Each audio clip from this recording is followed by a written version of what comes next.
Olá, meus irmãos. Um bom dia para todos. Que a graça e a misericórdia do Eterno esteja com todos vocês. Eu sou vosso irmão em Cristo, Gregório Louveira. Estou vindo aqui a trazer-vos mais uma mensagem do Sermão da Montanha. Hoje eu quero meditar no versículo 19 do capítulo 6 até o versículo de número 24. O Senhor Jesus falando acerca de tesouro nos céus. Ele diz assim: não ajuntei tesouro na terra, onde a traça e a ferrugem tudo consome, e onde os ladrões minam e roubam. Mas ajuntei tesouro no céu, onde nem a traça nem a ferrugem consome, e onde os ladrões não minam nem roubam. Porque onde estiver o vosso tesouro, aí estará também o vosso coração. O versículo 22 diz assim: a candeia do corpo são os olhos, de sorte que se os teus olhos forem bons, todo o teu corpo terá luz. Se, porém, os teus olhos forem maus, o teu corpo será tenebroso. Se, portanto, a luz que em ti há são trevas, quão grande será tais treva? Ninguém pode servir a dois senhores, porque ou há de odiar a um e amar o outro, ou se dedicará a um e desprezará o outro. Não podeis servir a Deus e a Mamon. Muito bem, amados, diletos irmãos. Minha última mensagem do Sermão do Monte, eu tinha vos falado acerca da oração ensinada pelo Senhor Jesus. Ou seja, a oração modelo ensinado pelo Senhor Jesus. Hoje, eu quero ser breve em minhas palavras. Eu quero falar sobre aquilo que o Senhor Jesus nos ensina acerca de administração dos bens terrenos. Então, Jesus, ele disse aos seus ouvintes que não deveria acumular para eles tesouros sobre a terra, onde a traça e a ferrugem consomem, corrói, ou seja, também onde ladrões escavam e roubam. Então, seguindo padrões anterior, quando tratou do tema acerca da oração, acerca da misericórdia, acerca de socorrer os oprimidos, também tratou acerca da esmola. Agora o Senhor Jesus vem falando-nos sobre tesouro. O Senhor começa destacando o sentido negativo da coisa, que aquilo que iremos acumular, ou seja, bens, terreno, bens aqui na terra, não necessariamente sobre isso que Jesus está tratando. O ponto negativo aqui é onde está a riqueza desejada, aonde está acumulada esta riqueza, ou seja, o centro do sentimento humano, o nosso coração. Então Jesus propõe dois possíveis lugares, a terra e o céu. No comparativo, Jesus deixa sobressair as desvantagens de um armazenamento. O primeiro local do armazenamento é terrena, ou seja, a terra, onde ficamos, onde muitas vezes fincamos nossas raízes, onde sonhamos e trabalhamos para concretizar esses sonhos. O mundo é retratado na perspectiva bíblica como nossa morada passageira, ou seja, nós, os servos do Senhor, somos passageiro aqui na terra, somos, na verdade, estamos em trânsito, estamos de passagem. Ou seja, nós estamos hospedados na terra por um pequeno espaço de tempo. Estamos apenas peregrinando por aqui. É essencial que os discípulos compreendam bem sobre onde vai investir todas as suas energias, suas forças, e o que vai controlar seus interesses. Muitas pessoas estão presas por tesouros acumulados aqui na terra. Tesouros que são acumulados na terra, ele tem o seu prejuízo naturais ou por intervenção de terceiro. Ele compara a riqueza terrena que sendo destruída por ferrugem, por traças e sendo saqueada por ladrões. No que se refere aos bens naturais, está em foco a desvalorização ocasionada pela deterioração. O primeiro agente citado por Jesus é a traça. Este é bem conhecido, é um destruidor, inclusive Isaías, ele cita as traças como sendo algo destrutivo. Isaías 50, verso 9, e também no livro de Isaías 51, verso 8. O próprio patriarca Jó, ele cita também a traça.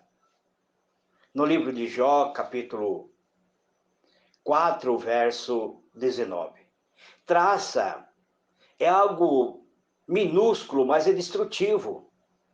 Há poucos dias eu estive mexendo aqui no meu lar, na minha casa, trocando pisos, mexendo na parede. E olha, por mais que nós temos o cuidado, eu e minha esposa, a minha esposa e eu temos bastante capricho no nosso lar.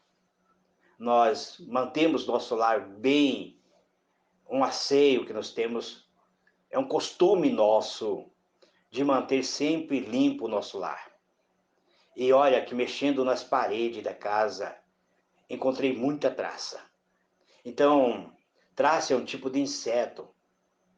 E aqui Jesus usa como um símbolo de destruição. O segundo agente é a ferrugem, ou seja, a oxidação é um fenômeno muito bem conhecido por nós. Sabemos dos seus efeitos.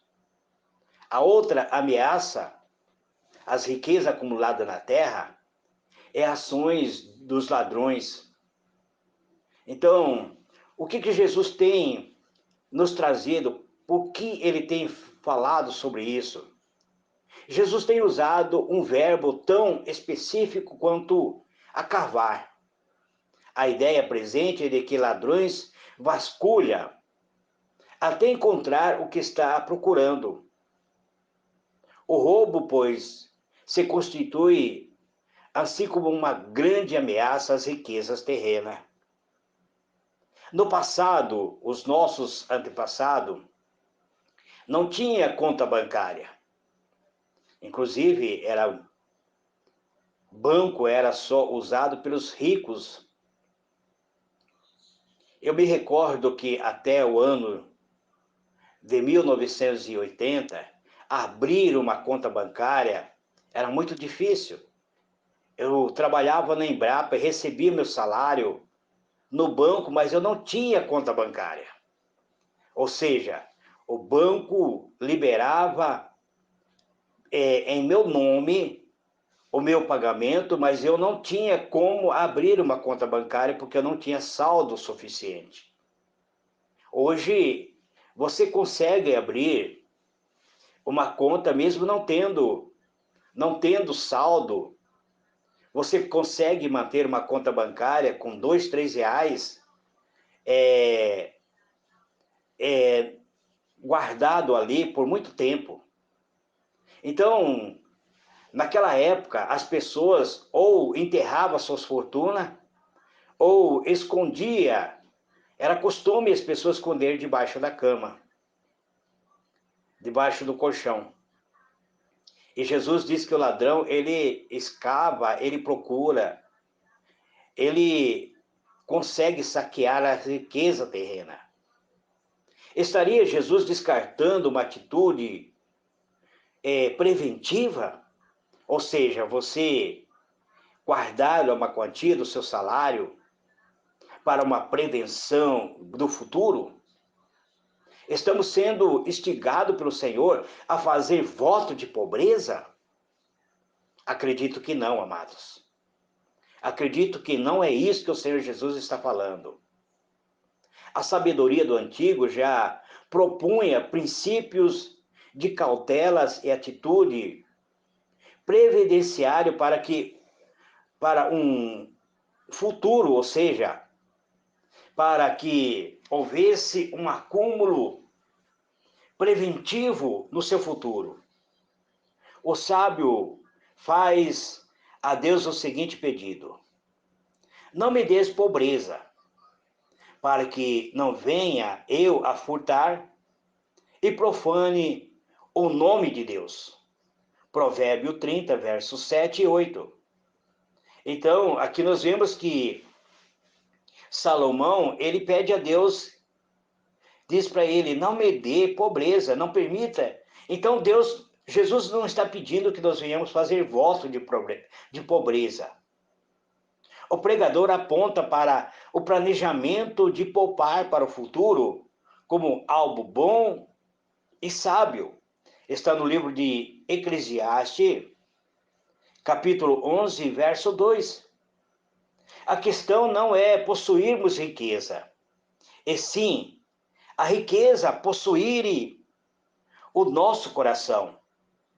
O sábio também já alerta que o grau de preocupação ou atenção que se dispensa às riquezas é proporcional à quantidade desta riqueza.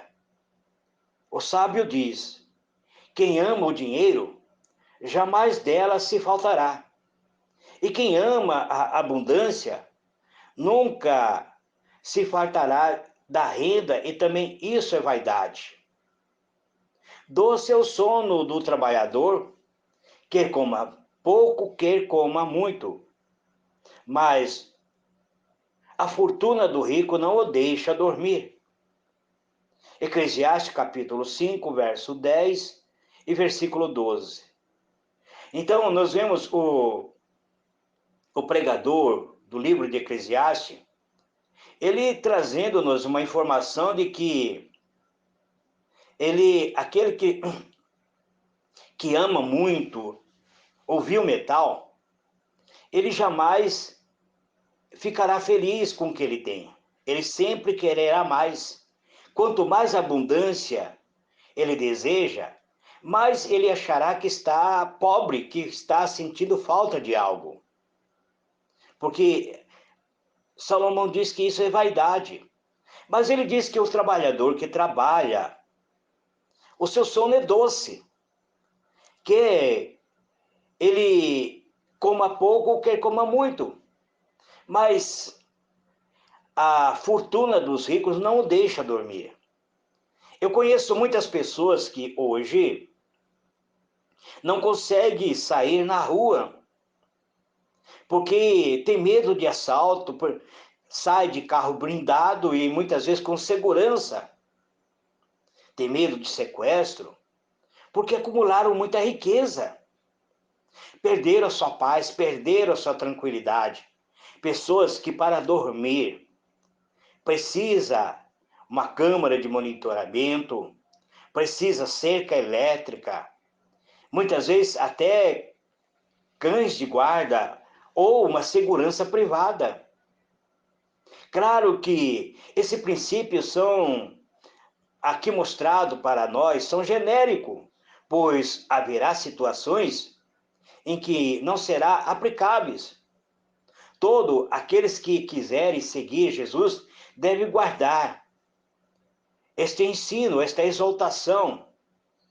Há um grande perigo em nós concentrarmos de tal forma que venhamos trabalhar para nós mesmos, investindo assim nesta realidade temporal.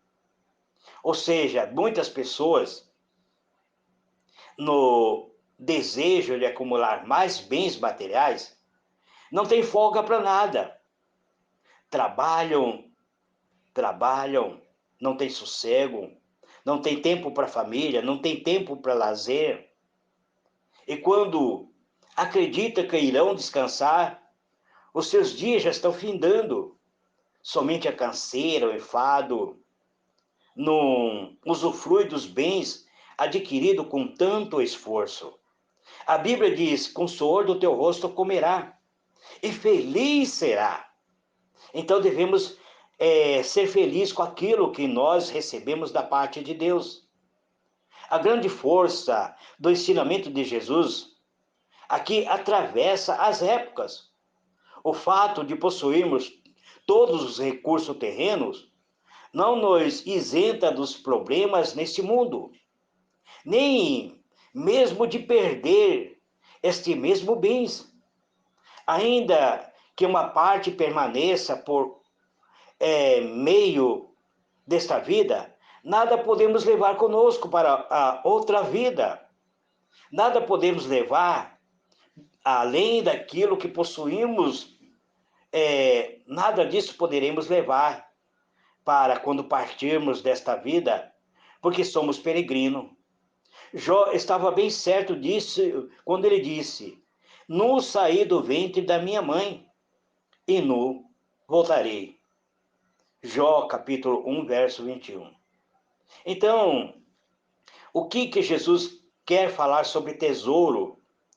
Por que ele diz que, mas ajunteis tesouro para vós, outro tesouro nos céus, onde traça nem ferrugem corrói, e onde ladrão não escava nem rouba.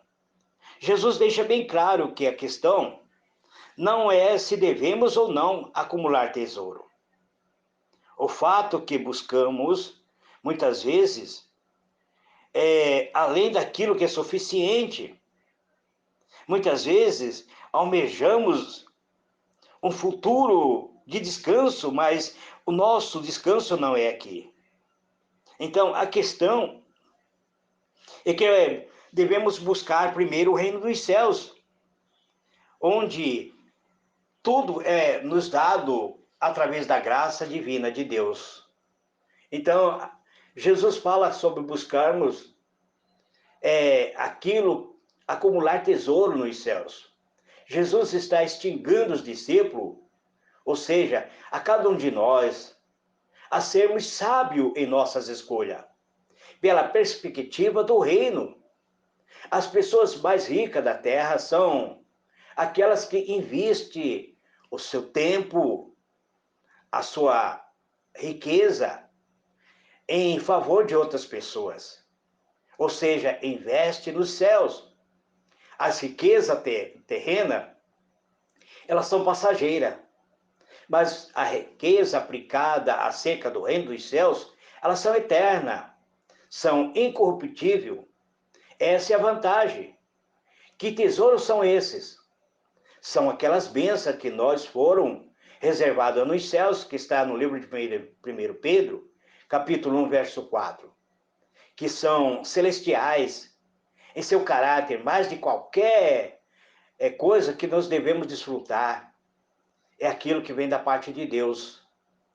Então, pense nessa posição da qual Deus está nos ofertando. Precisamos ter um coração perdoador, ser misericordioso, fazermos as nossas orações com responsabilidade, não fazer uma oração farisaica, não chamar pessoas, muitas vezes, para filmar a nossa bondade que estamos fazendo em socorro, muitas vezes, das pessoas menos desfavorecidas. Isso acumula as riquezas nos céus. E o nosso nome, ele é arrolado no livro dos céus, no amor do Pai, nas boas-vindas, são a isso que nos leva ao encontro das mansões celestiais. Também aquilo que nos propomos muitas vezes em nosso coração, são o propósito dos nossos corações, que nos leva ao encontro de sermos participantes da plena paz de Cristo, da sua alegria, da sua bem-aventurança. Participamos da própria vitória de Cristo. Então, um dia chegaremos na habitação celestial. Se nós soubermos manter o nosso interior cheio do Espírito Santo, todos esses mais outros que poderíamos acrescentar não sofrem ameaça das traças naturais. São tesouros acumulados nos céus. É uma herança incorruptível, sem mácula e merecível e reservada a nós que está nos céus. 1 Pedro, capítulo 1, verso 4. Então percebemos claramente que as naturezas de dois tesouros são distintas. O Senhor Jesus disse categoricamente: porque onde está o teu tesouro, aí também está o teu coração. Aqui está a conclusão de Jesus. Uma breve exaltação, uma breve conclusão. É o coração que nos liga a todos os tesouros. Na linguagem bíblica, é o coração que é o centro dos sentimentos, dos desejos. É a sede do pensar e do sentir da alma do ser humano. Perceba que é ambos onde está armazenado os tesouros, ou seja, é o nosso coração que guarda esses tesouros. Jesus deseja que cada um de nós possamos investir em um bem que nos leva ao encontro dos céus. Aquele que é possível termos, ao mesmo tempo, bens material e os tesouros celestiais. Então, colocar essas coisas em ordem precisa estar alinhado aos nossos corações. Precisamos seguir aquilo que Jesus nos informa. Buscai, pois, em primeiro lugar, o seu reino, a sua justiça, e todas essas coisas será acrescentado. Nesse caso, refere-se tanto à riqueza material como à riqueza espiritual. Amanhã eu voltarei falando do versículo que diz que a lâmpada do corpo são os olhos. Que Deus vos abençoe, amado. Campo Grande agora. É 4h23. Após esta gravação, eu estou saindo para o meu trabalho. E provavelmente eu estarei compartilhando já no ônibus esta mensagem. Que Deus vos abençoe. Foi uma grande satisfação voltar a comentar o Sermão da Montanha do Senhor Jesus. O Sermão da Montanha é o exemplo, aquilo que nós devemos seguir. Que Cristo nos abençoe abundantemente, que nós possamos perseverar, que a nossa vida seja alinhada à palavra de Deus. Graça e paz para todos. Um ótimo final de semana. Amém?